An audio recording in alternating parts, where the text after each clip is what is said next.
हाँ तो मेरे प्यारे विद्यार्थियों, कैसे हैं आप सब। उम्मीद करेंगे अच्छे होंगे, स्वस्थ होंगे और एग्ज़ाम की तैयारी में व्यस्त होंगे। मैं ओम प्रकाश मिश्रा और आप देख रहे हैं अपन YouTube channel success study star.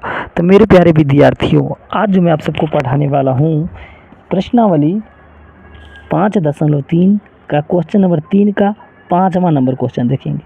ठीक है, तो वीडियो को अंत तक वॉच कीजिएगा और अच्छा लग जाए तो चैनल को सब्सक्राइब कर लीजिएगा और दोस्तों के बीच शेयर भी कर दीजिएगा। तो चलिए ना प्यारा तरीका से सवाल को फोड़ते हैं। तो सबसे पहले देखिए बोर्ड दिया क्या क्या है।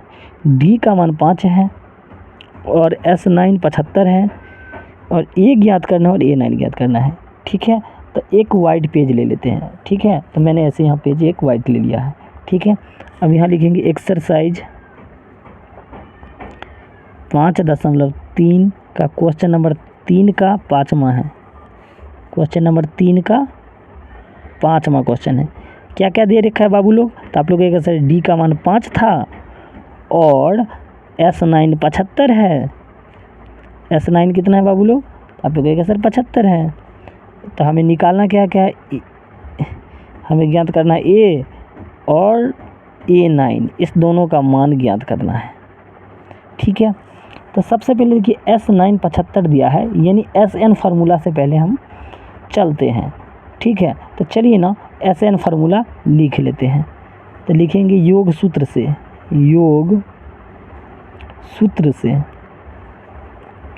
तो योग सूत्र क्या होता है, SN बराबर N/2 into 2A plus N-2A plus N-1 into D.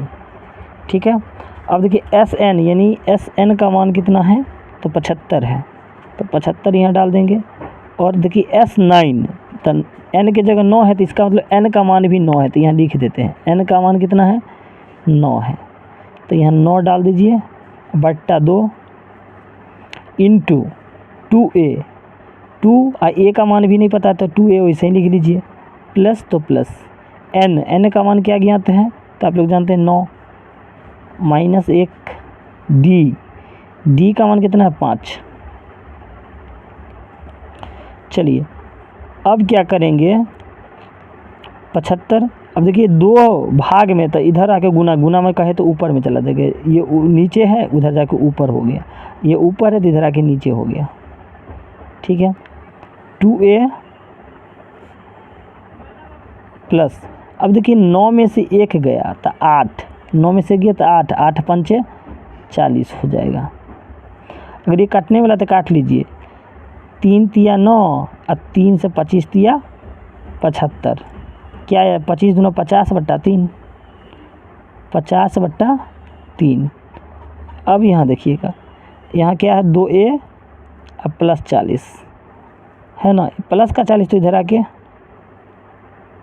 Minus का 40 हो जाएगा, तो माइनस के 40, एक बट्टा में कुछ नहीं तो 1 है, 2A। लघुत्तम ले लेते, 3 1 का लघुत्तम कितना होगा, 3 होगा, 50 3 1 3, तो 3 40 दिया 120। अब यहाँ 2A है, 120 में से 50 को घटाइएगा तो माइनस के 70 आएगा, कितना आएगा माइनस के 70/3 बट्टा 2A। अब देखिए 2 इधर गुना करे, इधर आके भाग कहे तो बट्टा में 70/3, ये 2 इधर बट्टा में आगे 2 से काट दीजिए, 2 1 2 और 35 दूना 70, तो A का मान आ गया -35/3, -35/3। किसका मान ज्ञात हो गया बुआ लोग, A का हो गया। अब हमें A9 भी ज्ञात करना है, तो थोड़ा देख लीजिए यहाँ A9, तो A9 चाहिए। अब A9 का फॉर्मूला क्या होता है बताए थे ना, 1 कम होता है, A9 है तो इसको हम लिख सकते हैं A प्लस के 8D। क्या लिख सकते हैं, A प्लस के 8D लिख सकते हैं। अगर A 50 यहाँ रहता तो इसको क्या लिख सकते हैं, A प्लस 49D, तो 1 कम फार्मूला होता है। चलिए A प्लस 8D, अब A का मान क्या -35/3, प्लस तो प्लस 8 तो 8, D का मान अगर आप लोग गौर कीजिएगा तो D का मान 5 है, तो यहाँ 5 डाल देंगे, गुना 5 -35/3 प्लस, अब देखिए 8 पंचे 40, फिर एक बट्टा में कुछ नहीं तो 1 होगा, और लौसा कीजिए तीन एक का लौसा तीन होगा, -35, एक एक 3 तो 40 या फिर 120। 120 में सब 35 के घटाइएगा तो कितना बचेगा? 85। कितना बचेगा? 85, लेकिन प्लस का 85 अब बट्टा 3। तो ये अपना किसका आ गया? A9 का मान आ गया और ये A का मान आ गया। ठीक है, तो आप लोगों ने अच्छे से देखे। यदि वीडियो अच्छा लग गया हो तो चैनल को सब्सक्राइब कर लीजिए, दोस्तों को भी शेयर कर लीजिए, एक बार पूरा देखिए। ठीक है, स्क्रीनशॉट ले लीजिएगा और अच्छा लग गया हो तो आप कमेंट कीजिए किस डिस्ट्रिक्ट से देख रहे हैं। धन्यवाद।